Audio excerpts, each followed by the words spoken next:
Isso porque a Comissão Mista de Orçamento lá do Congresso Nacional aprovou o projeto que amplia o fundão eleitoral e as emendas parlamentares em 2024. Agora o texto deve passar por uma análise conjunta no Congresso ainda hoje, sexta-feira. Após uma disputa entre a Câmara e o Senado, o valor do fundo que financia as campanhas eleitorais foi fixado em quase 5 bilhões de reais, o que é praticamente o dobro do último pleito municipal no ano de 2020. O presidente do Congresso, o senador Rodrigo Pacheco, sugeriu um acordo para análise do destaque do Partido Novo para a redução desse fundão para menos de 900 milhões de reais.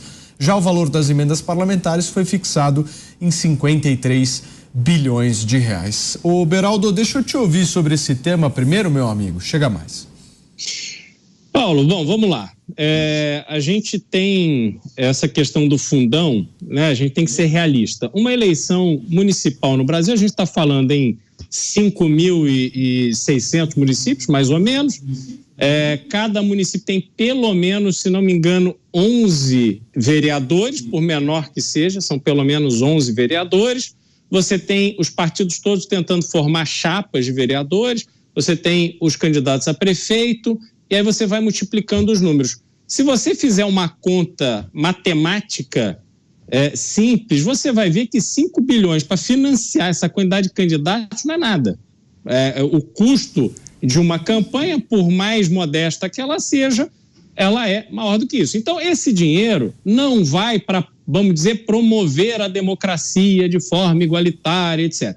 Esse dinheiro é distribuído para os partidos, aonde grandes partidos têm acesso a R$ 1 bilhão, e aí o cacique é que decide quem vai ter acesso a dinheiro e quem não vai.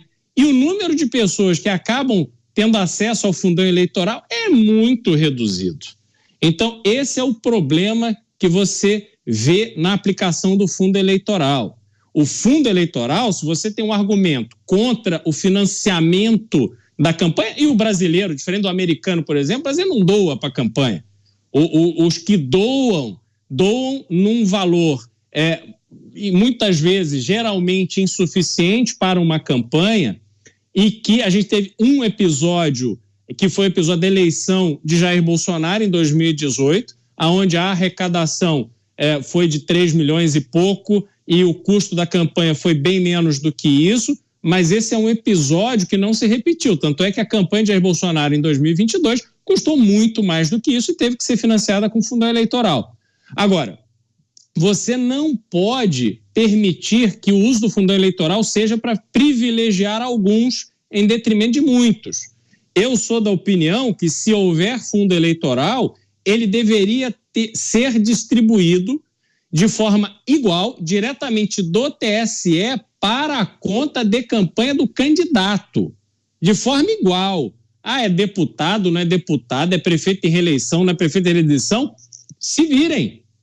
Se você tem talento, você vai conseguir atrair atenção, apoio para a sua campanha. Se você não tem condição de ter apoio popular para fazer uma campanha, então você não vai ser eleito.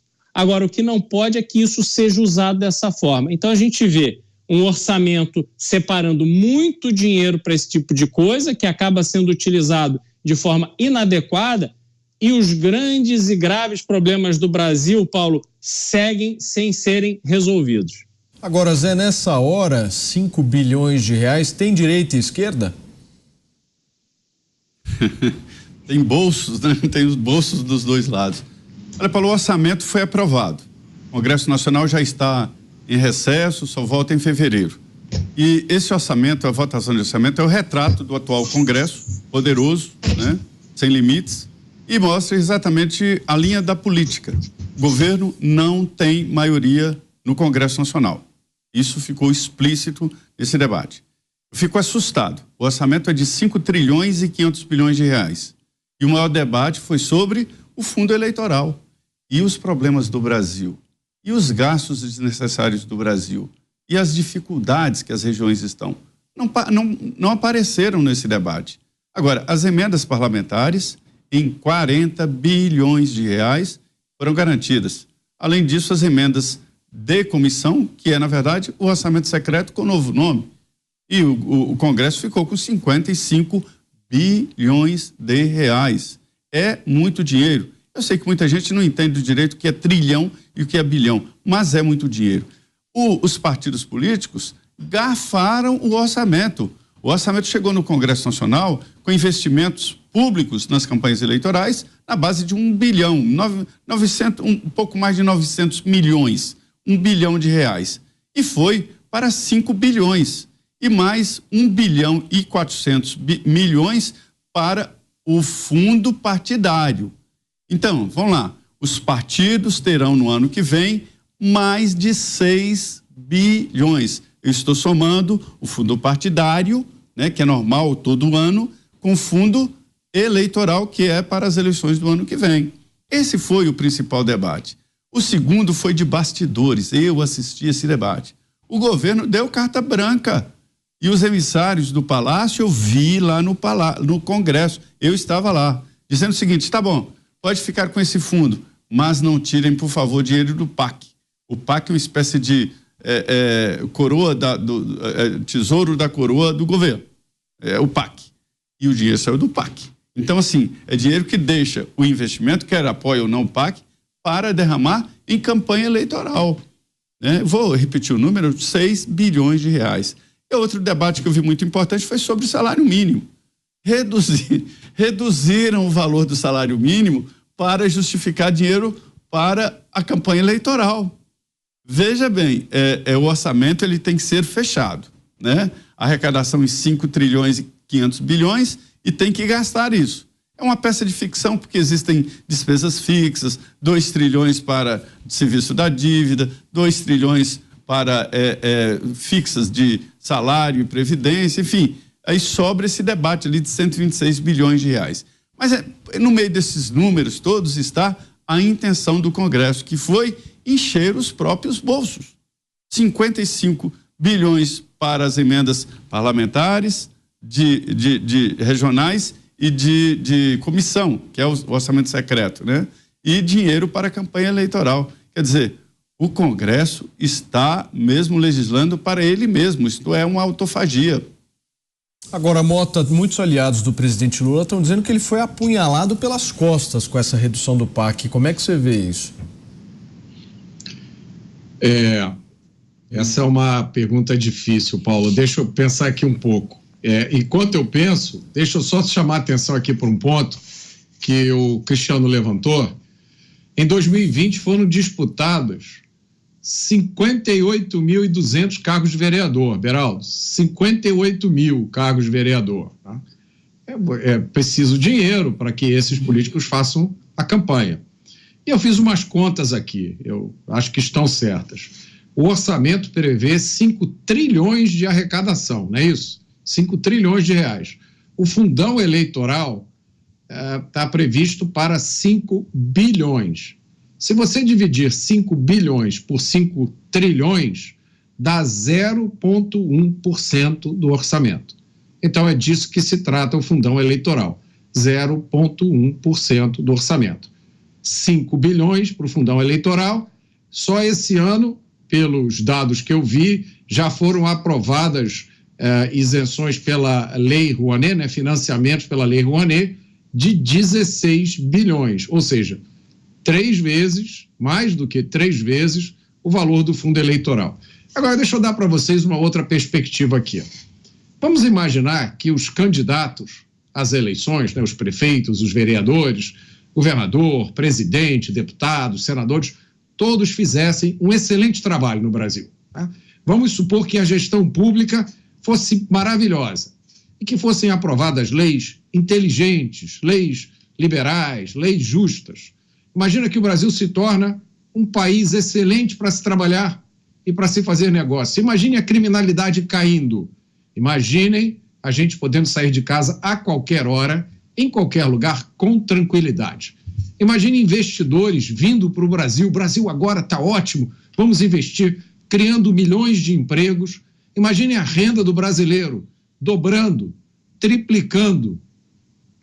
Aí eu pergunto a vocês, nesse cenário, quem iria se importar com a verba usada para as eleições? O problema não é o fundão eleitoral. O problema são os políticos que esse fundão eleitoral acaba ajudando a eleger. O Zé, você me pediu? Pedi, só para dizer, Mota, o orçamento, a arrecadação que é 5 trilhões e 500 bilhões. Não há como fazer essa conta. O orçamento é uma peça de ficção. Foi isso que eu falei. Mas foi isso que eu falei, Zé. 5 trilhões, a arrecadação. A conta... Não é. O orçamento não é isso. O orçamento é 126 bilhões, que é o debate das verbas discricionárias. E o fundão está levando 6% do orçamento. O orçamento é 126 bilhões, que é a verba discricionária. Quer falar, Mota? Deixa eu só repetir o que eu falei, então, para ficar bastante claro. O valor total das receitas previstos... Não, mas não é o orçamento. Zé, o orçamento é 126 discricionário. Vamos lá, Mota, por favor, Zé. O valor das receitas previstas é de 5 trilhões. Se vocês pegarem um fundão de 5 bilhões, dividirem pelo valor das receitas, dá 0,1%. Foi isso que eu falei. Ô Zé, o problema... Mas é que não é assim, é porque o orçamento é uma peça de ficção. Esses 5 trilhões não é o orçamento que o Congresso mexe, que são as verbas discricionárias, é 126, 130 bi. Então a conta tem que ser feita em cima desses 126 bi. É isso, a briga está nisso aí. Que é o que dá para mexer, né, Zé? Fala, Beraldo. Não, então, Zé, o problema é que da arrecadação de 5 trilhões... nós só temos 2,5% para investir, para fazer o que o Brasil precisa que seja feito. Esse é o problema. Então, quando você tem um Estado tão pesado que ele consome 97,5% só de custeio desse Estado, nós temos um problema grave e esse problema não está sendo corrigido. Então, quando você diz assim, o Lula foi apunhalado por causa do PAC. Não, ele não foi apunhalado. Porque ele poderia tomar medidas de redução do tamanho do peso do Estado que ele não tomou. A nossa discussão aqui, a gente tem falado muito sobre isso ao longo desse ano, é que o novo governo não se mexeu para reduzir o custo da máquina pública. Ele está sempre querendo arrecadar mais, mas ele não quer abrir mão do seu custo, o que é um absurdo, porque esse custo é ineficiente. Não é que se você reorganizar a estrutura do Estado, você vai perder eficiência ou você vai entregar à sociedade um serviço pior. Ao contrário, a máquina pública ela pode ser muito melhor para o próprio contribuinte a um custo muito menor. É só a gente ver, por exemplo, a quantidade de prédios públicos que estão completamente abandonados, inutilizados, áreas públicas que não servem para absolutamente nada, só gerando despesa de manutenção. É só a gente ver, apesar de toda a crise energética que a gente viveu, quais foram as iniciativas, por exemplo, para reduzir o consumo de energia elétrica dentro dos prédios públicos, quantas placas fotovoltaicas foram instaladas em prédios públicos. O governo não se mexe para fazer absolutamente nada para reduzir o seu peso. E aí a gente vive essa realidade dos 126 milhões que sobram, que é 2,5% do orçamento ou da arrecadação.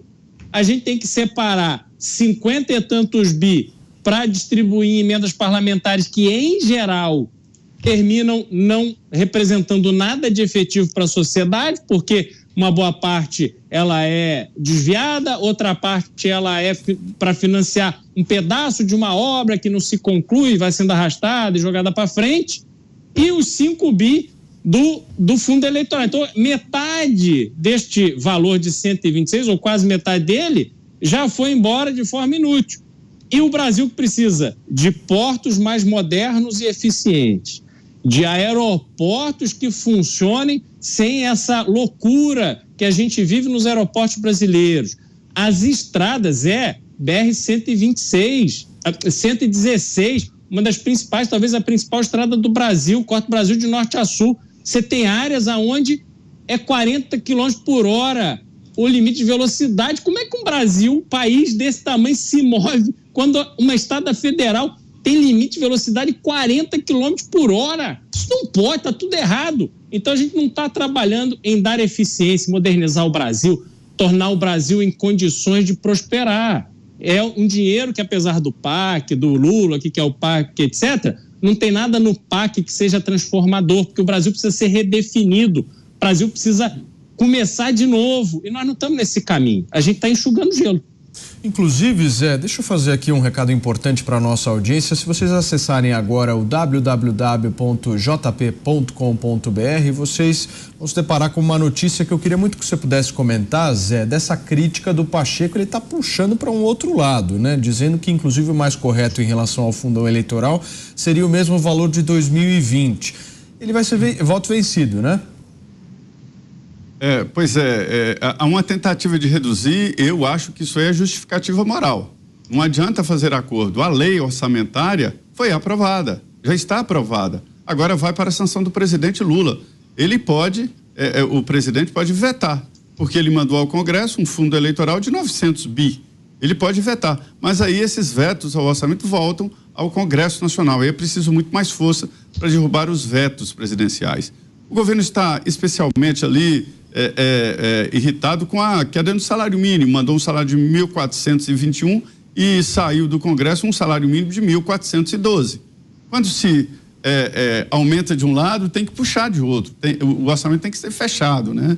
Então, assim, tiraram do salário mínimo, tiraram do PAC, saíram mordendo para justificar os 6 bilhões de reais, e esta é a realidade. Agora, sobre essa história aí de fazer um pacto e tal, isso é justificativa moral. Deixa eu contar uma história aqui para vocês. Hoje eu fiquei sabendo que existe uma grande guerra entre o Luciano Bivar e o Rueda, né? Os dois são do União Brasil. O Rueda é vice-presidente do União Brasil, e uma briga histórica do partido é entre os remanescentes do DEM, a CM Neto da Bahia e outros, principalmente a CM Neto, e o DEM se uniu ao PSL, criaram União Brasil. Me explicaram que é mais ou menos assim: alguém mora num apartamento aqui na Asa Norte e tem alguém que tem uma casa no Lago Sul, confortável, caso do PSL. Chama o DEM que mora no apartamento e fala assim: deixa esse apartamento seu e vem morar comigo aqui. E aí a gente une o orçamento, une tudo. O DEM caiu na armadilha. Chegando na casa, aí o Luciano Bivar falou: olha, o lugar que você vai dormir, morar, é aquele quartinho dos fundos lá atrás da piscina, lá é seu lugar. Porque o Luciano Bivar ficou com a presidência e com a relatoria. E o DEM ficou com a vice-presidência, que não manda absolutamente nada. E agora, uma grande reação.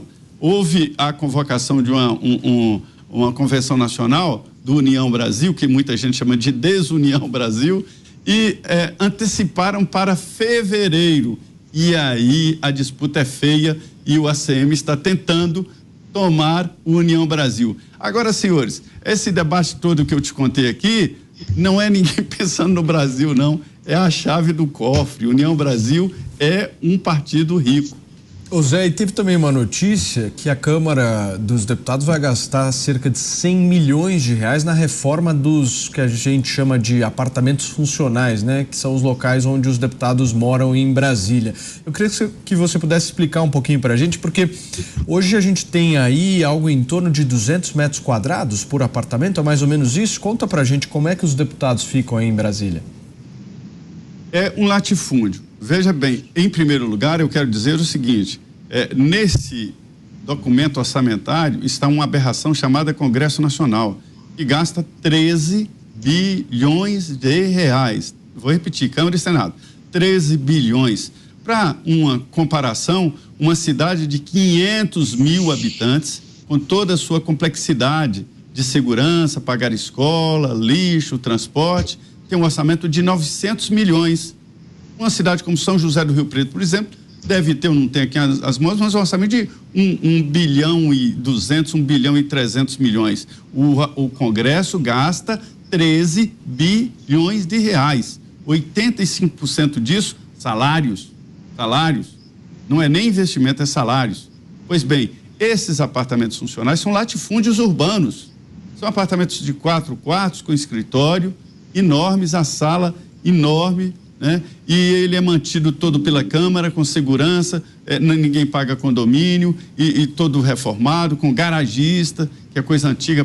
Eu nunca ouvi falar de prédio que tem garagista, lá tem garagista, e são prédios públicos, não são prédios da Câmara, estão cedidos pela Câmara. E eles vêm todo mobiliado, é um apartamento mobiliado, né? E por incrível que pareça, nem tem tanta gente assim querendo o apartamento. porque quem não recebe apartamento recebe uma mesada extra que não desconta no imposto de renda para pagar moradia. Então, muita gente prefere morar num hotel, num flat, do que ter esse apartamento que é grande, que é bom, mas que algumas pessoas não trazem família para cá, por exemplo. O auxílio moradia, né, Zé, que você está falando. Hoje o valor é de R$ 4.253 mensais. Inclusive, essa reforma que eu citei dos 100 milhões de reais que vão ser gastos vão diminuir agora um pouco, Zé, de 200 metros para 100 metros quadrados, para poder justamente tentar colocar mais deputados ali morando nessas não foi aprovado. Localidades. Esse projeto não foi aprovado, Paulo, porque Brasília é tombada pelo patrimônio, e mudar uma quantidade de habitantes por prédio, que é muito complicado. É a tentativa, mas eu acho muito difícil o IPHAN aprovar essa mudança. Se aprovar para a Câmara, tem que aprovar para outros prédios fazerem a mesma coisa. Fala, Mota. Eu queria só chamar um ponto aí, atenção para um ponto, de como as coisas às vezes dão um círculo, né? O veneno volta contra a própria cobra. A gente vê muitos deputados parlamentares do PT reclamando dessa coisa do orçamento, que o governo ficou sem margem de manobra. Existe um conceito profundamente errado aqui no Brasil, que resulta nesse engessamento do orçamento, né? Então você tem 5 tri de arrecadação e só 126 bi é que o governo consegue fazer alguma coisa com ele, porque tem as tais das despesas obrigatórias. Então, se criou no Brasil essa ideia de que obrigar o governo a gastar um percentual com saúde, tem que obrigar o governo a gastar um percentual com educação. Gente, obrigar o político a gastar dinheiro é obrigar o político a fazer o que ele mais gosta. Então, imagine vocês que um administrador, né, um prefeito, e o Beraldo conhece bem como é que funcionam as prefeituras, imagine que o prefeito, então, ele conseguiu uma forma de fornecer educação, ensino público de melhor qualidade a um menor custo. É azar dele, porque ele vai ser obrigado a gastar um percentual determinado. Então ele vai ter que comprar mais uniforme, ele vai ter que inventar um jeito de gastar mais dinheiro público. E aí o resultado disso é o orçamento de 5 trilhões, dos quais só 126 bilhões podem ser mexidos. A esquerda está colhendo o que ela mesma plantou durante todo esse tempo. E olha, senhores, a federação... Tem prefeito asfaltando a rua. Pode falar. Prefeito asfaltando a rua em frente à escola e lançando como verba investida em educação.